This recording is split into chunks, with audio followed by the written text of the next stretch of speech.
Nero Wolfe's office, Archie Goodwin speaking. Mr. Wolfe? No, he isn't. Huh? Oh, well.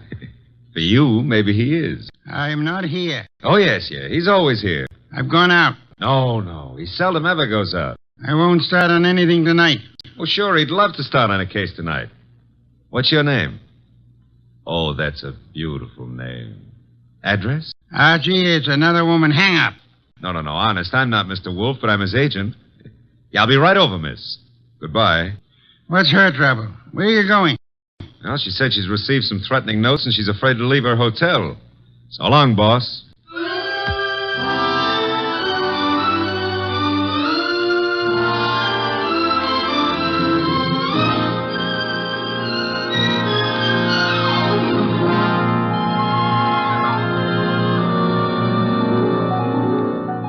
Ladies and gentlemen, it's that genius who is the bulkiest, balkiest, most ponderous, and most brilliant detective in the world. Yes, none other than that chair-borne mass of unpredictable intellect, Nero Wolfe. Created by Rex Stout and brought to you in a new series of adventures over this NBC network in the person of Mr. Sidney Greenstreet.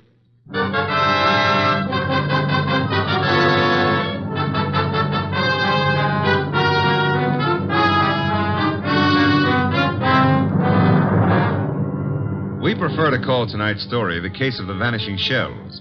It didn't seem to be difficult at first, but, well, I'm not a stupid individual, but so often I allow myself to become mesmerized by beautiful women. Heaven bless them. Doris Murray was such a woman.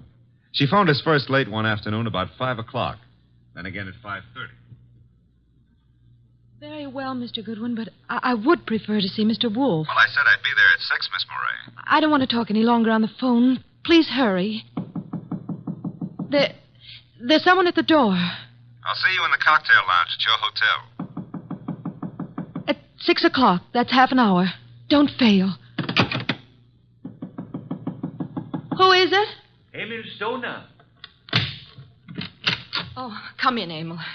You got my call, darling. Here, let me take your briefcase. I'll just put it here on the piano, Doris. I'm terribly upset about those threatening notes, darling. I know it's upset you, too, but I'm determined to find out who it is. I'm not going to let them bluff me out of my first chance to play the star part in one of your shows. But look, Doris, there's that other part. Is that all I mean to you? Well, what can they divulge that'll harm us? What? Several things. And I can't afford... I mean, at this time... You're frightened, Emil. Doris, I'm going to give the star part to Paula. Paula? You've been divorced for 4 years. Why? Because I feel she can play it better. Is that what you're going to say? Well, I can act rings around her. Now, look, Doris. I know it's a big disappointment to you, but that's the way it is. Get out. Get out. Go on across the hall to Paula. Give her the part. Louse up your show. She and that playwright of hers. Get out, Emil. But, Doris... You frightened little... Get out!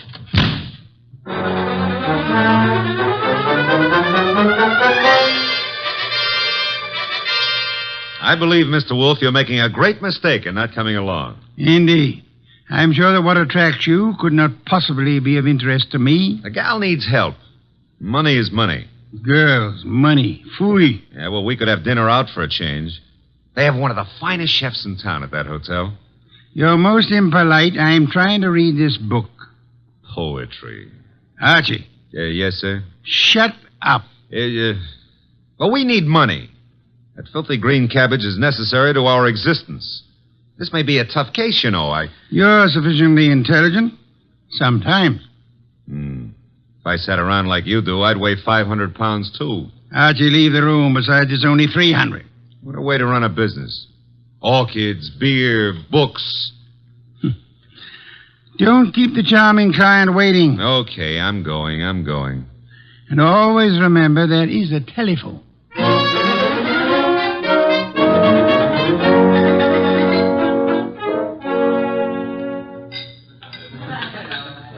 Thank you, waiter. Oh, good evening, Miss Murray. I'm Archie Goodwin. Well, I didn't expect... please sit down. Well, I think I should explain the absence of Nero Wolfe.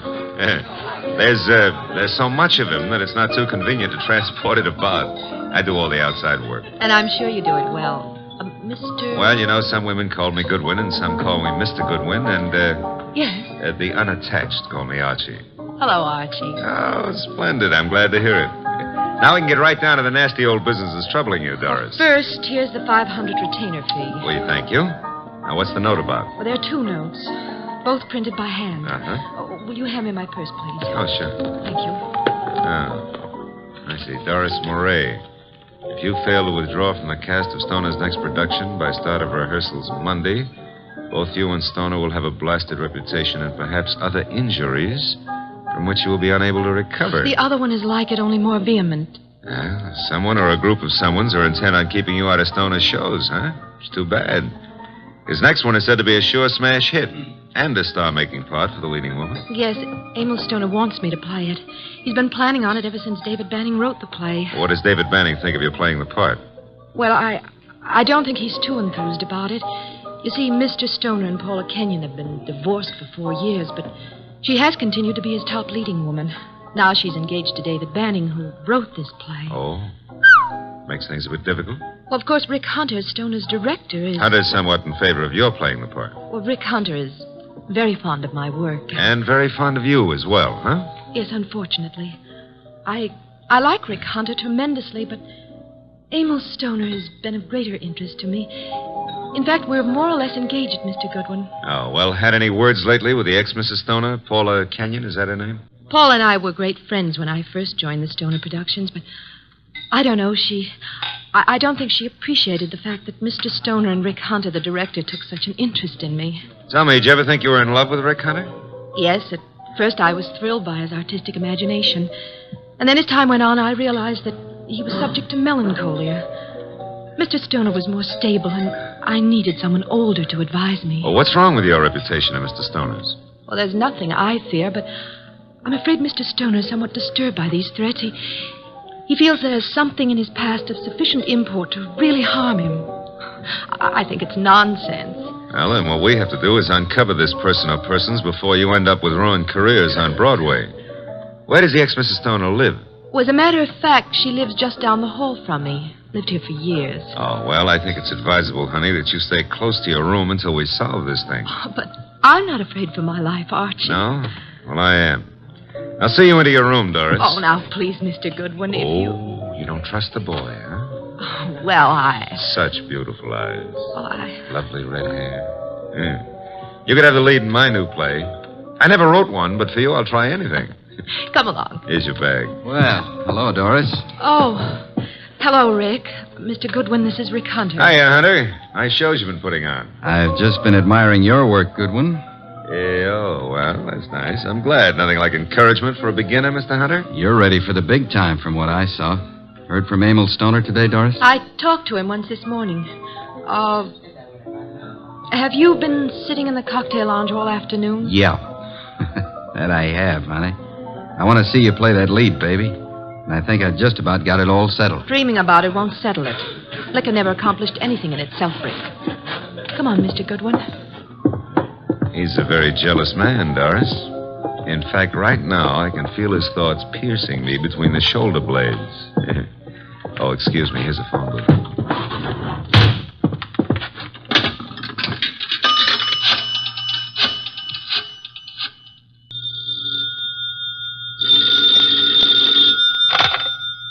Yes, Archie? How do you know it's Archie? I felt the time was exactly right for you to call. I wish you felt it was time to earn some money.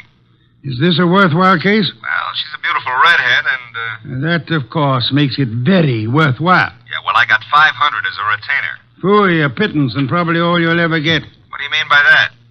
She's probably guilty. Now, look, boss, she's the victim. Received notes threatening her reputation and her health if she plays the star part in Emil Stoner's new production. Also, they threatened Emil Stoner likewise. The playwright, Dave Banning, is engaged to Paula Kenyon.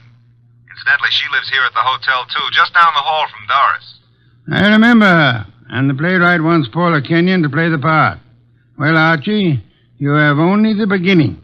It is probably too late to prevent whatever is going to happen. Like what, for instance? Have you found a body yet? Call me after you find the body. What body? There's no body. But there will be, Archie. There's always a body where you are concerned. Either a body beautiful or a dead one. Bye.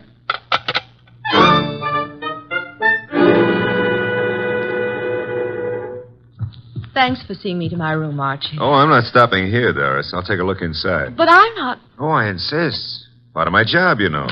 If I fail to take every precaution, Mr. Wolfe would never... Oh, look in that chair. Emil. Emil? Emil Stoner? Oh, 3 red dots on his shirt front. Doris, hold on. I'm all right.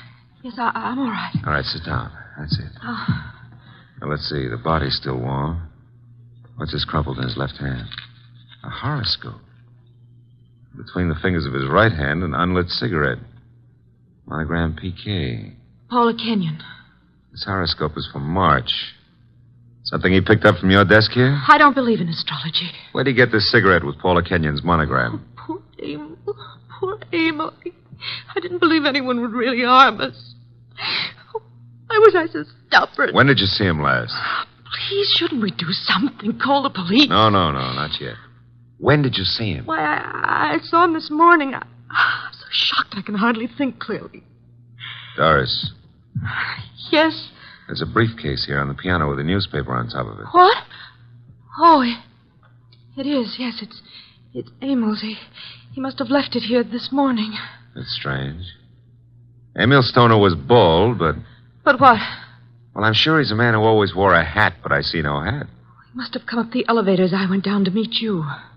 Who would know he'd come up here? Your director, Rick Hunter, he said he'd been in the bar all afternoon. What else was it he said? Thought he had everything just about settled. Oh, no, Rick couldn't. He just... Oh, Mr. Goodwin, I couldn't believe that. I can believe anything about anybody. I learned that the hard way. In my book, everybody's guilty until proved otherwise. Even you, baby. What? Even you. Yeah. A Herald Tribune newspaper. Are you sure you haven't seen him since this morning, Doris? What are you doing? Absolutely nothing. Someone came in here and shot him. Call the police. I insist. Maybe... What? Maybe I did leave my door unlocked. Why did I do that? Well, they couldn't have opened the door otherwise, could he? No. Give me the check room, please. Oh, hello. Do you know Mr. Emil Stoner, the producer? You do? Well, tell me, did he check his hat with you this afternoon or this evening? He didn't, huh? All right, thanks. He must have carried it up here to this floor. Doris, do you have a gun? I own a gun. A small .25 automatic. But it's not here. Where is it? I had the handle repaired, and it's been in my dressing room for a week or 2. I hate to do this, Doris, but I'm going to move the body away from the back of that chair. There. Yeah, 3 wounds. 1 bullet went through the upper part of the chest, out the middle of the back. I'd say right through the heart. By the angle of the wound, he was shot while sitting down. Please, Mr. Goodwin, must we stay here? I want to give this room a thorough going over. We'll go down to the lobby. I want to use that phone booth again. And, Doris, I hope... I know what you're going to say. You'll hope that gun of mine... is still in your dressing room at the theater.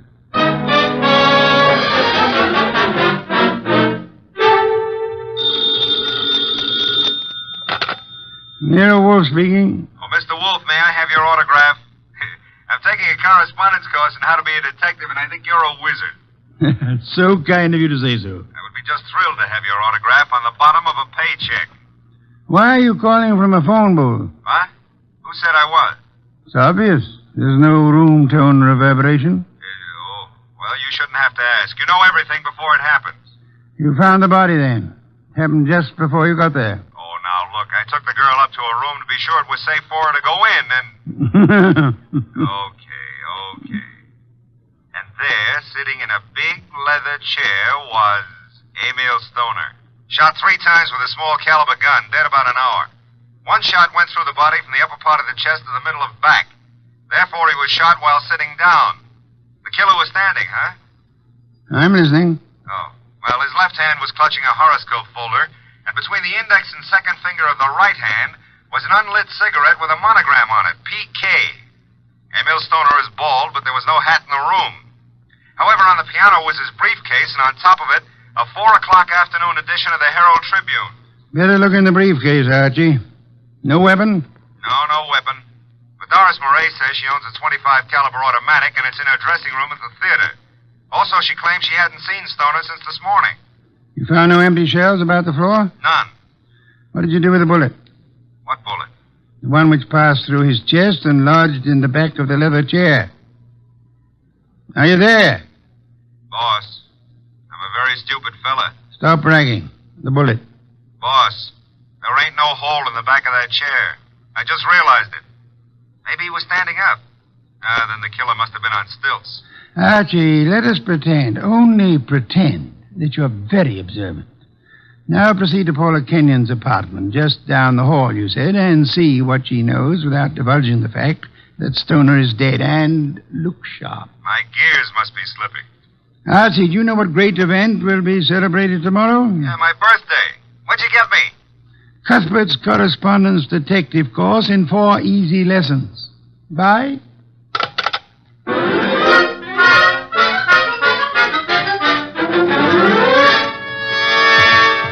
This is Paula's apartment.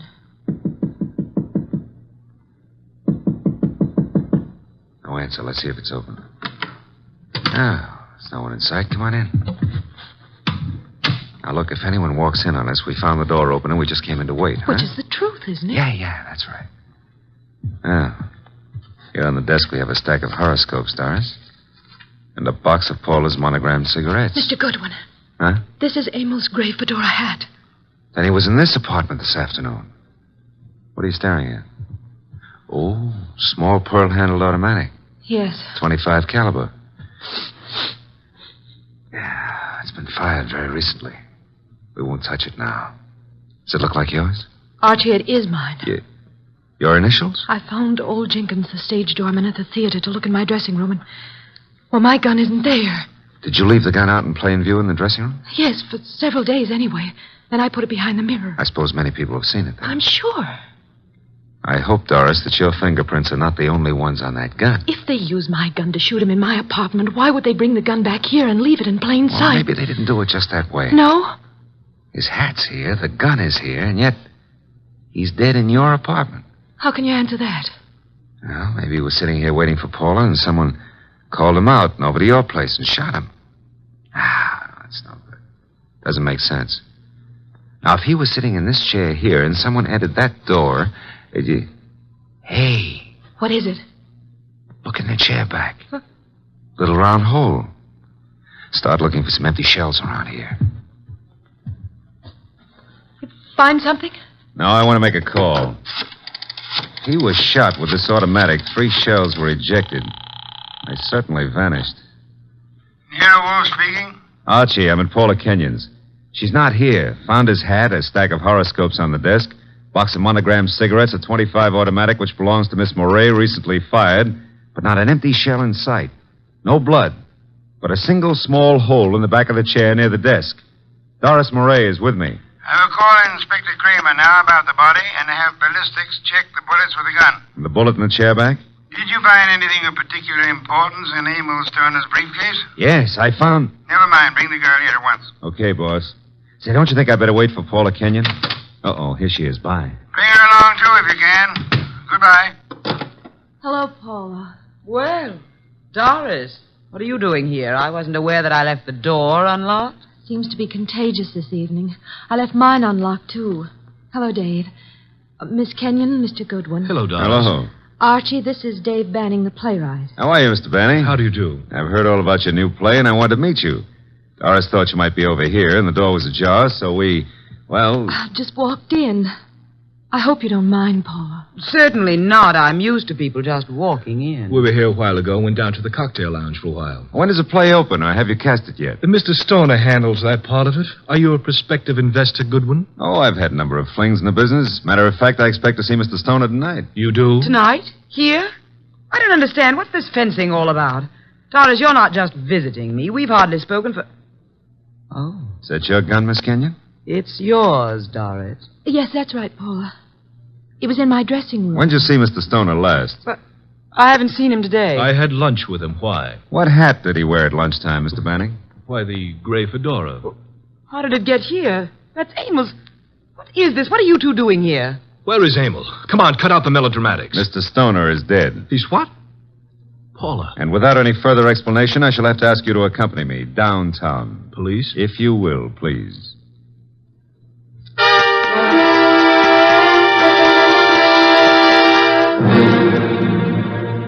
still in the front room, boss. I'll bring them into your office when you're ready. Yes, Archie, I'm sure they're all anxious to talk. They've been sitting there for an hour now. Maybe we ought to make some sort of explanation to them, huh? Why?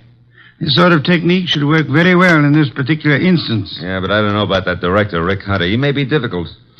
Does anyone know that you found the completed and signed contract in the briefcase? No one. Mm-hmm. Good. Now we have the threat notes, the contract, the afternoon newspaper, the briefcase, the fedora hat, the gun, no ejected shells, the horoscope, the cigarette, and the 2 chairs. One with a small hole in it. Come in. Ah, Inspector Kramer at last. What have you? Well, we covered every inch of that place and didn't find a single empty shell. There were 2 bullets in the body and the one that passed through him into the chair back in Paula Kenyon's place. They were all 3 fired from Doris Murray's little automatic. Any fingerprints on the gun? None but Doris Murray's. Not unexpected, to say the least. The bullet that was lodged in the chair in Paula's place went through his heart. Now, he was apparently shot in her room, but... But how did he get into Doris Murray's place? I'll be able to explain that when we locate those 3 empty shells, Inspector. Bring our guest in, Archie. Come in, please. Ladies and gentlemen, Mr. Nero Wolfe. Miss Paula Kenyon. Hello. Miss Doris Murray. Hello, Mr. Rick Hunter, the director. How do you do? David Banning, the playwright. How do you do? Won't you be seated, please? May I present Inspector Kramer of Homicide? How do you do, Inspector? Mr. Wolfe has asked you here to give such details as you recall, which might be of assistance to him in the solution of the murder of Emil Stoner. Mr. Hunter, as the director, whom did you favor as the star of your next production? Why, Doris Murray. You have been deeply interested in Miss Murray, Hasn't done me much good. but you do love her. I do. And you are deeply interested in the progress of her career. I am, most assuredly. Did you know that Mr. Stoner had made out and signed a contract for a certain woman to play the lead in the new show? No. You knew that Doris Murray had a gun in her dressing room. Yes? You were in the hotel cocktail lounge all afternoon until you met Doris and Mr. Goodwin. Yes, And you could have seen Emil Stoner into the lobby and go to the elevator. I could.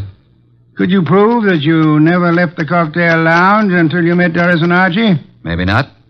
Did you see Mr. Stoner go into the elevator? I did. Mr. Banning, you wrote the new play. Were you in favor of Miss Murray playing the part? Why, no, I felt Paula Kenyon was better suited for it. You and Miss Kenyon are engaged to be married. Yes. If anything happened to Mr. Stoner, you, as next in line, could assign the role as you saw fit. That's correct. Did you know that Mr. Stoner had made a final decision on the part? I did not. He didn't tell you anything about it at lunch today? No, I made a strong plea for Paula. You know about the gun in Miss Murray's dressing room? Everyone did, apparently. Very well. Miss Kenyon, did Emil Stoner visit your apartment often? Not often. We were not on too friendly terms. Did you phone him to visit you this afternoon? No, who said I did? No one? I merely asked. Were you, by any chance, still in love with Emil Stoner? Now, see here, I don't appreciate that kind of Just talk. relax, Mr. Banning. I was not in love with Mr. Stoner. That was over. You and Doris Murray were at one time very friendly. Yes. Well, I found out how two-faced she was. Emil was a fool to fall for her, but you couldn't tell him anything. All she's interested in is a career. You're not interested in your career, Miss Kenyon. Well, yes, in a way. You wanted the star part. You phoned Stoner this morning. Yes, but he said he was going to give it to her. You knew about Doris's gun? No, I You didn't. recognized it immediately, boss. Well, yes, I knew. What if I did? Then you wrote these threatening notes to Miss Murray. I did not. I did not. You didn't know the contract had already been signed? No. Then you still had a motive to kill him. I wrote those notes. She had nothing to do with it. You can check them on my typewriter. We know, Mr. Banning. We've already done that. I know how it looks, but Paula didn't do it. I knew he was coming to her place. I called him. I knew Paula was out. I did it. If so, what did you do with the ejected shell? I threw them away. How many? 3. Oh, no, David, please don't. I don't believe you, Mr. Banning. Miss Murray, did you know the contract had been made out and signed? No, You're lying, Miss Murray. You said you didn't see Stoner this afternoon. I didn't. You called him and asked him to visit you. You did get the threat notes and they frightened you. But you didn't know they would frighten Stoner. I did not phone him, nor did I see him. Yes, you did. His briefcase was on the piano. And he was there in the late afternoon because he brought with him a 4 o'clock edition of the Herald Tribune. What if he was there? I didn't kill him. He told you then about his decision. He left hurriedly, forgot the briefcase, and went to Paula's apartment to wait for her. That's not true. That's not true. Filled with rage, you got your gun, which you said had disappeared from your dressing room, then calmly put it into your bag, walked across the hall, and shot him as he sat reading a horoscope. No. Archie, a handbag. Thank you. Notice, I run my finger through a hole in the corner. She fired through the bag. And see, 3 empty shells. No. And here's the contract made out to Paula Kenyon. Too bad, Miss Murray.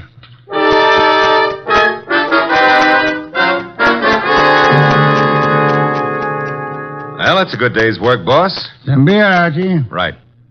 Say, tell me, how did Stoner, if he was shot in Paula's room, get back to Doris's room? She couldn't carry him. Oh, now, Archie, that's not too difficult. He walked. Shot through the heart? Impossible. That's a fallacy, Archie. Official medical records show that people have walked a block in such instances. No wonder Doris was so shocked when she saw him back in her room. The shooting took place after she called us, and it seemed unbelievable that anyone would leave the gun and not the ejected shells. Ergo, the gun must have been concealed when fired. Yeah. Paula would have no reason to do that, because she was in her own apartment. And these men are not the type who would have fired through their coats. And Doris, before she started down the hole, would naturally conceal the gun, huh? In her handbag. Where else? Boss, midnight.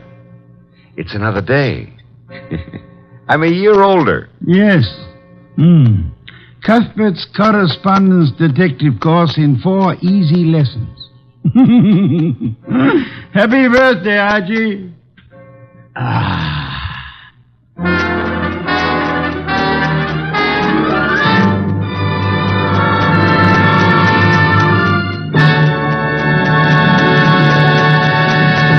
You have been listening to The New Adventures of Nero Wolfe, starring Sidney Greenstreet.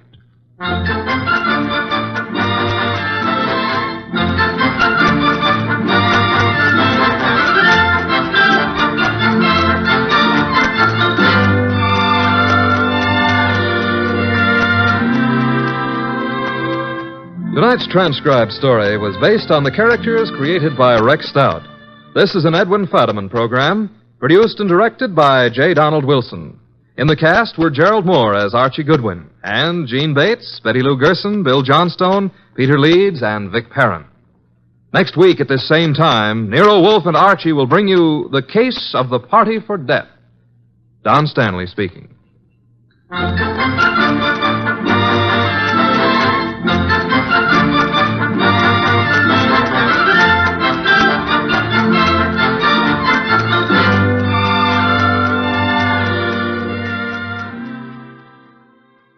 Three chimes.